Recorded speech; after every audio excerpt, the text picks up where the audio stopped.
রহস্যময় এই জঙ্গলের মধ্যে কিছু আদিবাসী বসবাস করে। ওই আদিবাসীরা মনে করে এই জঙ্গলের গাছপালা থেকে শুরু করে মাটির প্রতিটা ইঞ্চি তাদের ভগবান। এজন্য খুবই ভক্তি শ্রদ্ধার সঙ্গে জঙ্গলটাকে তারা ভালোবাসে। কিন্তু ইতিহাস বলে মানুষের লোভ কখনো থেমে থাকে না। জঙ্গলে প্রচুর পরিমাণে শস্য এবং প্রয়োজনীয় উপকরণ উৎপন্ন হতে থাকে, আর এইসব জিনিস দখল করার জন্য একজন রাজা উঠে পড়ে লাগে। কিন্তু এটাই ছিল তার জীবনের সব থেকে বড় ভুল। এরপরই শুরু হয়ে যায় মানুষ আর প্রকৃতির যুদ্ধ। এই যুদ্ধে কারা জেতে সেটাই এবার দেখার পালা। গল্পটি শুরু হয় খ্রিস্টপূর্ব ৩০০ সালের দিকে। তখন কাদম্ব বংশের মানুষ এই অঞ্চলটিকে শাসন করত, আর শিবার পূর্বপুরুষরা বাস করত এক গভীর জঙ্গলে, যাকে কান্তারা বলা হতো। শিবার পূর্বপুরুষদের সেই স্থানে ছিল অদ্ভুত শক্তি ও দেবীয় ক্ষমতায় ঘেরা। তখনই তাদের মধ্যে বেদি নামের একটি মেয়ের চোখে পড়ে একটি পাথর, কিন্তু এটি আসলে কোনো সাধারণ পাথর ছিল না। সেটি ছিল কান্তারা জঙ্গলের দেব। দেব বহু বছর ধরেই কান্তারার জঙ্গলকে রক্ষা করে আসছিল। এরপর আমাদের সামনে আসে কাদম্ব বংশের বাংলা রাজ্যের রাজা। সে ছিল ভীষণ নিষ্ঠুর। তার কাছে নিজের রাজ্যই ছিল সবকিছু। সে সবাইকে শ্রমিক হিসেবেই দেখত। সেই কারণে সে তাদের উপরে অমানবিক নির্যাতন চালাতো। রাজা যেই জিনিস পছন্দ করত সেটা ছিনিয়ে নিত। একসময় রাজার কানে যায় কান্তারার জঙ্গলের কথা। সে জানত কান্তারার মধ্যে এক ধরনের দেবীয় শক্তি আছে, কিন্তু সে জানত না যে সেই জঙ্গলের মধ্যে এমন কিছু রয়েছে যেগুলো দিয়ে সারা পৃথিবীর সঙ্গে বাণিজ্য করা সম্ভব। এই জন্য সে অনেক মানুষকে হত্যা করে আর অনেকে ধরে নিয়ে গিয়ে বাংলা রাজ্যে কাজ করায়। ঠিক তখনই সে দেখতে পায় ভৈরব নামের একটি ছেলে মাছ ধরছিল। ভৈরবও আসলে কান্তারার মানুষ। এটা জানার পর রাজা প্রায় তাকে হত্যাই করতে যাচ্ছিল, কিন্তু হঠাৎই ভৈরবের পকেট থেকে এমন কিছু জিনিস বেরিয়ে আসে যা দেখে রাজা চমকে ওঠে। সঙ্গে সঙ্গে সে ভৈরবকে ছেড়ে দিয়ে জিজ্ঞাসা করে, তুমি এই জিনিসগুলো কোথায় পেলে? কারণ এই জিনিসগুলো অন্য কোথাও পাওয়া যায় না। আসলে এগুলো বিশেষ ধরনের শস্য ও উপকরণ যা পৃথিবীর আর কোথাও নেই। তখন রাজা ভাবে যদি এইসব শস্য তার হাতে চলে আসে তখন সে অনেক মানুষের সঙ্গে বাণিজ্য করতে পারবে। তাই সে সঙ্গে সঙ্গে সিদ্ধান্ত নেয় যে কান্তারা এসে যাবে এবং সবকিছু নিজের দখলে নিয়ে নেবে। রাজা ছিল ভীষণ শক্তিশালী আর ভয়ঙ্কর রকমের অহংকারী। তাই সে তার ছোট ছেলে রাজশেখরকেও সঙ্গে নিয়ে যায়। রাজশেখরের বয়স তখন মাত্র ৫-৬ বছর। রাজার ধারণা ছিল সহজেই জঙ্গলে প্রবেশ করে সমস্ত জিনিসপত্র নিয়ে আসতে পারবে, কিন্তু এটাই ছিল তার সবথেকে বড় ভুল। কারণ যখন তারা সেই জঙ্গলে পৌঁছায় হঠাৎই কিছু দেবীয় শক্তির উদ্ভব হয় এবং তারা রাজার সব সৈন্যকে হত্যা করে ফেলে। শেষে তারা রাজাকেও নিহত করে ফেলে। শুধুমাত্র রাজশেখরই বেঁচে যায় এবং নদীতে ভাসতে ভাসতে গিয়ে কার্পা সম্প্রদায়ের লোকদের হাতে পৌঁছায়। এখানে আমি আপনাদেরকে কার্পা সম্প্রদায় সম্পর্কে কিছু বলে রাখি। যেমন কান্তারার হাতে আছে দেবীয় শক্তি, তেমনি কার্পা সম্প্রদায়ের হাতে আছে অনেক কালো জাদুর শক্তি। তারা বহু বছর ধরেই কান্তারার দেবীকে বশে আনার চেষ্টা করছিল, কিন্তু প্রতিবারই ব্যর্থ হয়েছে। তারা জঙ্গলের গভীরে গোপন আস্তানায় থাকে এবং সেখান থেকে কালো জাদুর বিদ্যা চর্চা করে। এরপরে আমরা দেখতে পাই কার্পা সম্প্রদায়ের লোকেরা রাজশেখরকে নিরাপদে বাংলা রাজ্যে ফিরিয়ে দেয়। যেহেতু কার্পা সম্প্রদায়ের লোকেরা শেখরকে সাহায্য করেছিল, তাই রাজশেখর তাদের প্রতি বিশ্বাস শ্রদ্ধা পোষণ করত। এরপরে সে তার পিতার মতো রাজত্ব শুরু করে। বেশ কয়েক বছর পর রাজশেখরের একটি ছেলে এবং একটি মেয়ে হয়। ছেলে ছিল একদম সুস্থ, কিন্তু মেয়েটির অবস্থা ছিল ভীষণই খারাপ। সে প্রায় অর্ধমৃত্যু অবস্থায় ছিল এবং তার হাত পা ঠিকঠাক মতো কাজ করছিল না। তখন রাজশেখর কার্পা সম্প্রদায়ের সাহায্য নেয় এবং তার সেই মেয়েটিকে সম্পূর্ণ সুস্থ করে তোলে। রাজশেখর তার ছেলের নাম রাখে কুলশেখর আর মেয়ের নাম কনকবতী। অন্যদিকে আমরা দেখতে পাই কিছু মানুষ এক শিশুকে চুপিসারে একটি কুয়োর মধ্যে ফেলে রেখে যায়। এই শিশুটি কার তা জানা যায়নি, কিন্তু আশ্চর্যের ব্যাপার হলো একটি সিংহ সেই বাচ্চার চারপাশে ঘুরছিল। কান্তারার মানুষ এই শিশুটিকে গ্রহণ করে এবং তার নাম দেয় ভৈরব। এভাবেই বহু বছর কেটে যায়। এরপরে গল্প আমাদের নিয়ে যায় রাজশেখরের ছেলে কুলশেখরের দিকে। রাজশেখরের ইচ্ছা ছিল তার জীবদ্দশায় ছেলে যেন সিংহাসনে বসে, কারণ সে নিজে তো কোনোদিন বাবার জীবিত অবস্থায় গদি পায়নি। শৈশবেই তার বাবা মারা গিয়েছিল। তাই রাজশেখর চাইছিল তার ছেলে কুলশেখর এখনই বাংলা রাজ্যের রাজা হোক, আর সেভাবেই রাজশেখর কুলশেখরকে রাজা ঘোষণা করে দেয়। কিন্তু হয়তো এই সিদ্ধান্তটা সে তাড়াহুড়া করে নিয়ে ফেলেছিল, কারণ কুলশেখর তখনও যথেষ্ট জ্ঞান বুদ্ধিমান হয়নি। রাজ্য চালানোর মতো সামর্থ্য তার মোটেই ছিল না। সে আসলে নেশাখোর বন্ধুদের সঙ্গে সময় কাটাতো আর নিজেও ছিল ভীষণ আসক্ত। রাজ্যের কোনটা সঠিক, কে মন্ত্রী, কে আসল পরামর্শদাতা, এই সব কিছুতেই তার মাথায় থাকতো না। সভা দরবারে সবাইকে শুধু অদ্ভুত আর উল্টোপাল্টা কথা বলতো।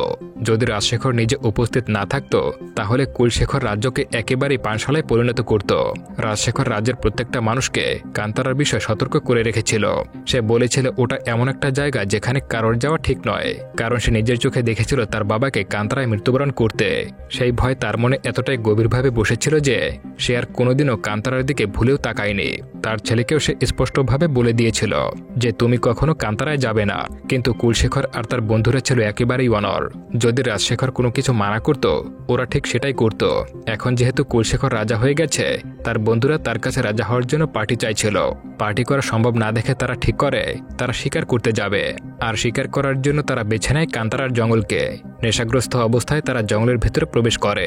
প্রথমে সবকিছু স্বাভাবিক মনে হচ্ছিল, কিন্তু যতই গভীরে ঢুকছিল ততই পরিবেশ পাল্টাতে শুরু করে। অদ্ভুত দৈব শক্তি প্রকাশ পেতে শুরু করে। ধীরে ধীরে কুলশেখরের সব সৈন্য মারা পড়তে লাগে। সুযোগ বুঝে কুলশেখর আর তার বন্ধুরা পালিয়ে যায়। ঠিক তখনই আমরা প্রথমবারের মতো ভৈরবকে দেখতে পাই, যে এই সিনেমার নায়ক। এরপরে জানা যায় কুলশেখরের সেনারা একজন ধরা পড়েছে, যার নাম চিনহে। সোজা কথা হলো যে কান্তারার দিকে খারাপ দৃষ্টি দেবে, কান্তারার মানুষ তাকে ভীষণ নিষ্ঠুরভাবে শাস্তি দেবে।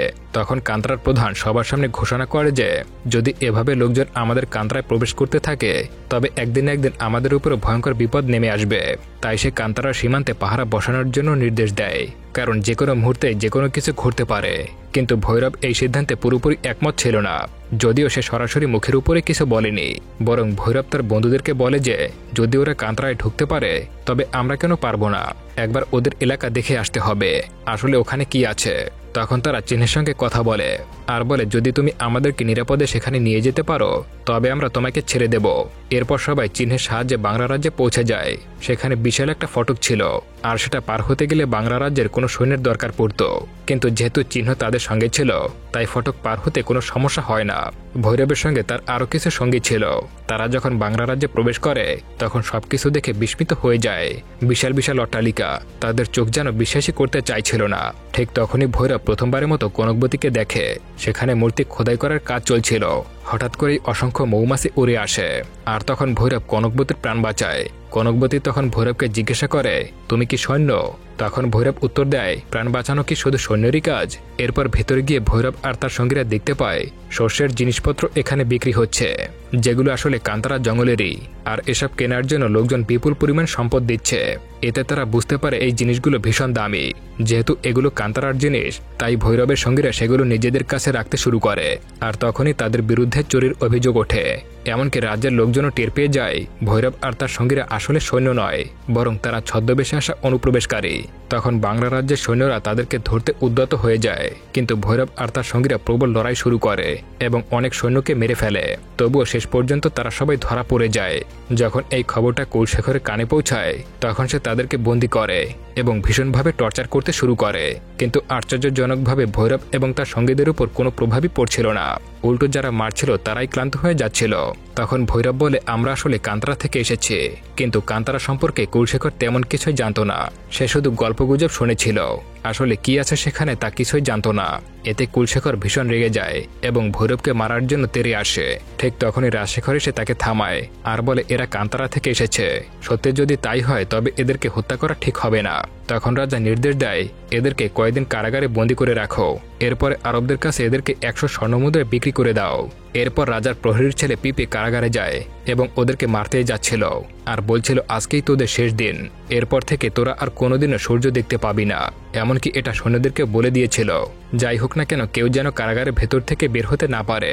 কিন্তু যখন পিপে জানতে পারে যে এরা আসলে কান্তারা থেকে এসেছে, তখন যত তাড়াহুড়া করে ভেতরে ঢুকেছিল ঠিক তত দ্রুত সেখান থেকে বাইরে বেরিয়ে আসে। এরপর দেখা যায় পিপে নেশা করছিল। তখন তার সঙ্গে থাকা ব্যারামে তাকে কিছু নেশা জাতীয় পাতা দেয়। এই পাতাগুলো ছিল ভীষণ শক্তিশালী। এগুলো খাওয়ার পর পিপে আর তার সঙ্গীরা পুরোপুরি নেশাগ্রস্ত অবস্থায় পড়ে থাকে। তারা ব্যারামেকে বলে যদি এই পাতাগুলো পাওয়া যায় তবে এই দিয়ে অনেক বড় ব্যবসা করা সম্ভব। যে জায়গায় ব্যারামে দাঁড়িয়েছিল সেখান থেকে পুরো বাংলা বন্দর স্পষ্ট দেখা যায়। তখন সে বুঝে যায় যা কিছু কান্তারায় আছে যদি সেগুলো বাংলা বন্দরে বিক্রি করা যায় তাহলে অল্প দিনেই তারা বড়লোক হয়ে যাবে এবং তারা যা চায় সবকিছুই তারা পাবে। তখন ব্যারামে এবং তার সঙ্গীরা সঙ্গে সঙ্গে কান্তারায় ফিরে যায় এবং নিজেদের লোকদেরকে বলে আমাদের কান্তারায় যে জিনিসগুলো আছে সেগুলোর ব্যবসা হবে বাংলা রাজ্যে। এখন থেকে আমরা চাষাবাদ করব এবং সব শস্য বাংলা রাজ্যে বিক্রি করব যাতে আমাদের কাছে প্রয়োজনীয় সব জিনিস থাকে। এরপরে ব্যারামে এবং তার লোকেরা কৃষিকাজ শুরু করে এবং প্রচুর শস্য ফলায় আর সেগুলো বাংলা রাজ্যে নিয়ে যায়। সেখানে চিহ্নের সাহায্যে বাংলা বন্দরে সেই সব শস্য বিক্রি করত। যখন তারা দাম জানতে পারে তখন অবাক হয়ে যায়। কারণ আগে তারা এইসবের প্রকৃত মূল্য জানতো না। এখন দাম জানার পর তারা আরও বেশি শস্য বাংলা বন্দরে বিক্রি করতে শুরু করে। কিন্তু একদিন এই খবর কানকাবতীর কানে পৌঁছে যায়। তখন সঙ্গে সঙ্গে সে বাংলা বন্দরে পৌঁছে যায়। সবাই ভেবেছিল হয়তো কনকবতী ব্যবসায় বাধা দেবে, কিন্তু আসলে উল্টো হয়। কনকবতী বরং তাদেরকে ব্যবসার জন্য উৎসাহিত করে।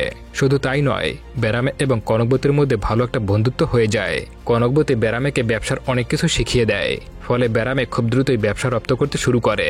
আর তাতে কনকবতী ভীষণ খুশি হয়ে যায় এবং কনকবতী ও বেরামে একসঙ্গে সময় কাটাতে থাকে। আস্তে আস্তে তারা একে অপরকে পছন্দ করতে শুরু করে। কিন্তু এখানে বেরামে কনকবতীকে বলে, তুমি যদি আমার কাছে আসো তবে তোমাকে আমার সঙ্গে যেতে হবে, আর এটা আমি একদমই চাই না। তাই বেরামে কনকবতীর থেকে দূরে সরে যায়। এরপর আমরা দেখতে পাই কান্তারা লোকেরা বাংলা বন্দরে ব্যবসা করছে। এই খবর কুলশেখর জানতে পেরে কুলশেখর সঙ্গে সঙ্গে সেনাপতিকে পাঠায় যেন কান্তারা লোকদেরকে তাড়িয়ে দেয়। কিন্তু যখন কুলশেখরের সেনাপতি তাদেরকে বাধা দেয়, তখন বেরামে তাকে এবং তার সৈন্যদেরকে খুব খারাপভাবে মারধর করে।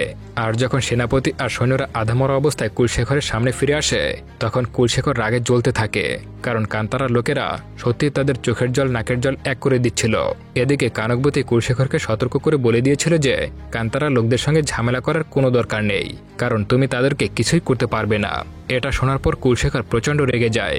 অন্যদিকে বেরামে আর তার লোকেরা শস্যের খোঁজে কান্তারার ঘন জঙ্গলের অনেক গভীরে পৌঁছে যায়। তখনই তাদের উপরে কার্পা সম্প্রদায়ের লোকেরা আক্রমণ করে। তারা বেরামে এবং তার সঙ্গীদের ভীষণভাবে মারধর করে। আর শেষ মুহূর্তে যখন কার্পা সম্প্রদায়ের লোকেরা তাদেরকে খুন করতে যাচ্ছিল, ঠিক তখনই প্রবেশ ঘটে বাঘদেবতার। বাঘদেবতা কার্পা সম্প্রদায়ের সেনাপতিকে ভীষণভাবে আহত করে এবং তাকে নিজের সাথে নিয়ে যায়। আর বেরামে এবং তার সাথীরা নিরাপদে কান্তারায় ফিরে আসে। অন্যদিকে দেখা যায় বেরামে আর তার লোকেরা বাংলা বন্দর দখল করে নিয়েছে। যখন কুলশেখর এটা জানতে পারে, তখন সে তার বাবাকে বলে, আমি কান্তারায় আক্রমণ করতে যাচ্ছি। কিন্তু রাজশেখর তাকে ভীষণ চিৎকার করে থামায়, কারণ সে জানে কান্তারার দিকে নজর দেওয়া মোটেও ভালো হবে না। রাজশেখর তাকে অনেক বোঝানোর চেষ্টা করে, কিন্তু কুলশেখর তো জেদি প্রকৃতির। তার মনে হয় বাবা তাকে রাজা বানালেও এখনও প্রজা, সৈন্য আর রাজ্যের শক্তি পুরোপুরি দেয়নি। তাই সে চক্রান্ত করে বাবাকে একটি ঔষধ খাইয়ে দেয়, যাতে করে 2 দিনের জন্য অজ্ঞান হয়ে যায়। এরপর কুলশেখর আর দেরি না করে সমস্ত সেনাপতি এবং সৈন্যদেরকে নিয়ে কান্তারায় প্রবেশ করে। সেখানে পৌঁছে সে পুরো কান্তারায় আগুন লাগিয়ে দেয়। ফলে কান্তারা আগুনে লেলিহান শিখায় জ্বলতে থাকে।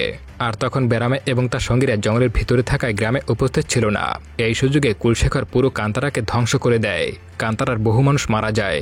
বাকিরা প্রাণ ভিক্ষা করে প্রার্থনা করতে থাকে যেন তাদের দেবতা দ্রুত তাদেরকে বাঁচায়। ঠিক তখনই প্রবেশ ঘটে আমাদের নায়ক বেরামের। সে নিজের চোখের সামনে বেদিকে, যাকে সে নিজের মা মনে করত, তাকে মরতে দেখতে পায়। আর তখনই হঠাৎ তার ভেতরে দেবশক্তির উদয় হয় এবং দেবতা তার মধ্যে অবতীর্ণ হয়। প্রথমে কুলশেখর মনে করে বেরামে হয়তো নাটক করছে, কিন্তু কিছুক্ষণের মধ্যেই বেরামের দেবশক্তির প্রভাবে কুলশেখরের সব সৈন্যকে নির্মমভাবে মরতে হয়। এটা দেখে কুলশেখর হতবাক হয়ে যায়। শেষমেশ বেরামেও কুলশেখরকে মেরে ফেলে। এরপর আমরা 2 দিন পরের দৃশ্য দেখতে পাই, যেখানে রাজশেখর জ্ঞান ফিরে আসে এবং সে জানতে পারে কুলশেখর কান্তারা লোকদেরকে মেরে ফেলেছে। এতে সে ভীষণ দুঃখ পায়। জ্ঞান ফিরে পাওয়ার সঙ্গে সঙ্গে ছুটে যায় ছেলের শেষকৃত্য সম্পন্ন করতে এবং খুব আফসোস করতে থাকে নিজের ছেলেকে বাঁচাতে পারল না বলে। আসলে রাজশেখর তো আগে থেকেই জানতো কান্তারার দেবশক্তির কথা। সে ভালো করেই জানতো কান্তারার মানুষের ভেতরে কতটা শক্তি আছে। এদিকে বাংলা রাজ্যে একের পর এক বিপদ নেমে আসছিল। কিছুদিন আগেই রাজ্যে শিবলিঙ্গ ভেঙে গিয়েছিল, যা অশান্তি ও সংকটের প্রতীক। যদি নতুন দেবতার প্রতিষ্ঠা না করা হয়, তবে রাজ্যের ধ্বংস একেবারে নিশ্চিত। অন্যদিকে কান্তারার মানুষেরা শপথ নিয়ে বসেছিল, যদি বাংলা রাজ্যের কেউ কান্তারার সীমান্তেও পা রাখে, তবে তাকে হত্যা করা হবে। এমন সময় দেখা যায় কনকবতী কান্তারায় পৌঁছায়। তার সঙ্গে অনেক সৈন্য ছিল, কিন্তু কান্তারার মানুষেরা তার সব সৈন্যকে মেরে ফেলে। শুধুমাত্র কনকবতী বেঁচে থাকে। তখন কনকবতী একটি প্রস্তাব দেয়। সে বলে, আমাদের শিবলিঙ্গ ভেঙে গেছে, আমাদের রাজ্যের ধ্বংস নিশ্চিত। তাই আমরা চাই তোমাদের দেব আমাদের রক্ষা করুক। যা হয়ে গেছে তা ভুলে যাও। এখন থেকে আমরা সবকিছু ঠিক করার সিদ্ধান্ত নিব। প্রথমে তার প্রস্তাব বেরামে স্পষ্টভাবে না করে দেয়, কিন্তু রাতে দেব এসে জানায়, সবাই আমার, আর সবার রক্ষা করা আমার দায়িত্ব। তাই আমাকে ওখানে থাকতে হবে। আমি সেখান থেকে সবার সুরক্ষা করব। কান্তারায় আর কোনোদিনও কিছু হবে না। আমি তোমাদের এই প্রতিশ্রুতি দিচ্ছি। এতে বেরামে এবং কান্তারা লোকেরা রাজি হয়ে যায়। তারপর কান্তারা সব মানুষ মূর্তি এবং শিবলিঙ্গ নিয়ে বাংলা রাজ্যে পৌঁছায়। সেখানে গিয়ে নতুন শিবলিঙ্গের প্রতিষ্ঠা করা হয়। হাজার হাজার মানুষ সেখানে উপস্থিত ছিল। যেভাবে মূর্তি প্রতিষ্ঠা হচ্ছিল, সবাই সেখানে পূজা করছিল। শেষে রাজশেখর সবার প্রতি কৃতজ্ঞতা জানায়, কারণ তার প্রস্তাব গ্রহণ করেছে। তখন রাজশেখর বেরামের কাছে আরও একটা অনুরোধ করে আর বলে, যদি আমরা বাংলা বন্দরটা পাই তাহলে খুবই ভালো হবে। বেরামেও রাজি হয়ে যায় এবং বন্দর ছেড়ে দেয়। তবে তারও একটা শর্ত ছিল। সে বলে, আমাদের যত মানুষ তোমাদের জেলে বন্দী আছে তাদেরকে মুক্তি দিতে হবে। রাজশেখর তাতেও সম্মতি দেয়। ফলে সব বন্দী কান্তারা লোকেরা মুক্ত হয়ে ফিরে আসে। এটা দেখে বেরামে ও কান্তারা মানুষ ভীষণ খুশি হয়ে যায়।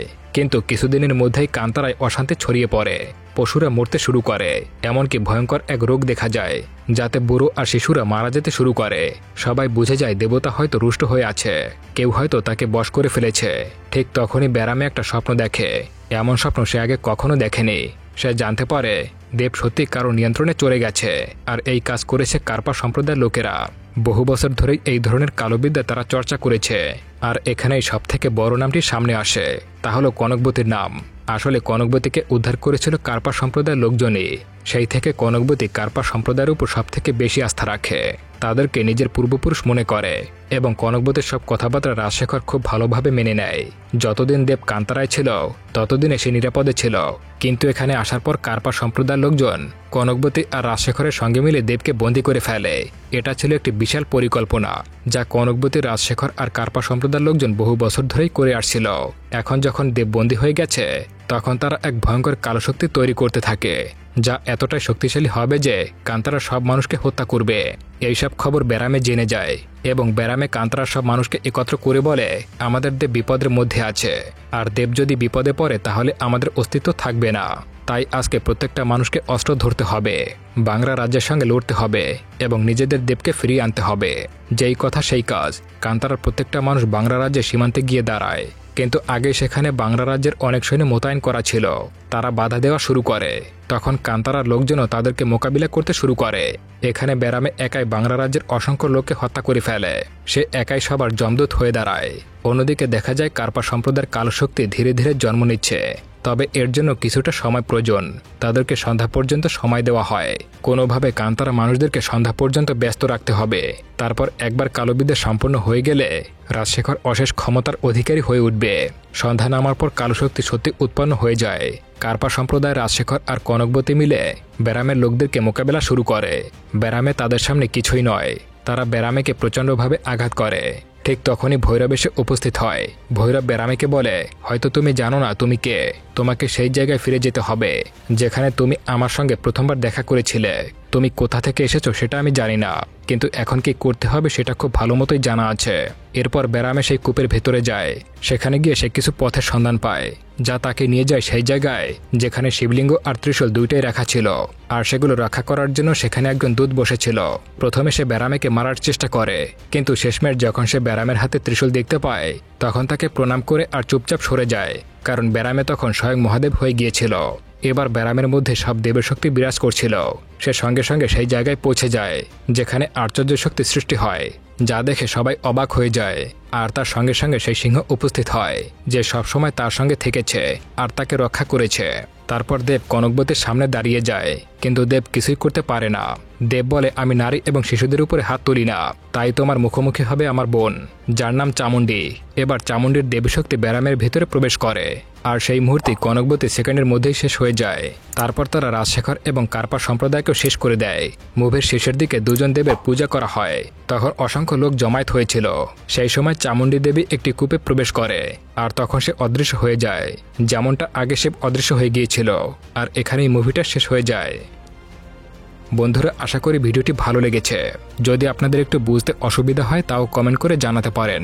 আমি কমেন্টে আপনাদেরকে বাকিটা বুঝিয়ে দেব। আর ভিডিওটি ভালো লাগলে চ্যানেলটি অবশ্যই সাবস্ক্রাইব করুন, যাতে আপনাদের কাছে এইভাবে নতুন নতুন ফ্রেশ কন্টেন্ট দিতে পারি।